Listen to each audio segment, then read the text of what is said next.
আবহাওয়ার খবরে নজর রাখবো। কমছে শীত, সকালে হালকা কুয়াশা। কলকাতার সর্বনিম্ন তাপমাত্রা 13.1 ডিগ্রি। উত্তরবঙ্গের জেলাগুলিতে ঘন কুয়াশার সতর্কতা। ধীরে ধীরে বিদায় নিচ্ছে শীত।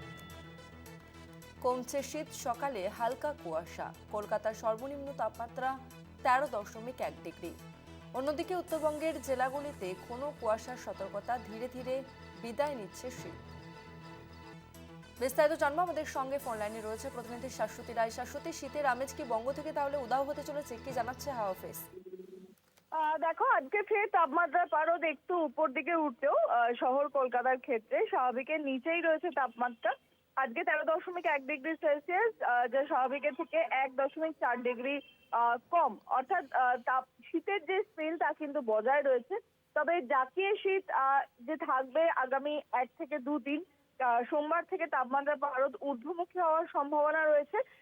তাই বলা যায় যে মাঘের শুরু ঠান্ডা নিয়েই হলো এবং এই পরিস্থিতি আগামীকাল পর্যন্ত একই রকম থাকার ইঙ্গিত দিচ্ছে আলিপুর আবহাওয়া দপ্তর। তবে উত্তরবঙ্গের বেশ কিছু জেলার ক্ষেত্রে জারি রয়েছে কুয়াশার সতর্কবার্তা, যেমন দার্জিলিং, জলপাইগুড়ি, কোচবিহার, মালদা, 2 দিনাজপুর এই জেলাগুলির একাধিক জায়গায় দৃশ্যমানতা কমার সম্ভাবনা রয়েছে কুয়াশার জেরে। সকাল থেকেই বেলা বাড়ার সঙ্গে সঙ্গে রৌদ্রোজ্জ্বল আকাশ এবং পরিস্থিতি স্বাভাবিক হবে বলেই জানাচ্ছে আলিপুর আবহাওয়া দপ্তর।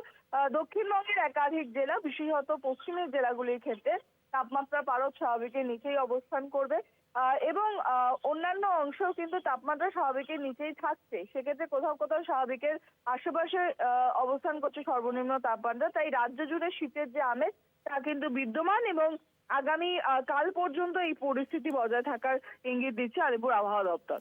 ধন্যবাদ শাশ্বতী।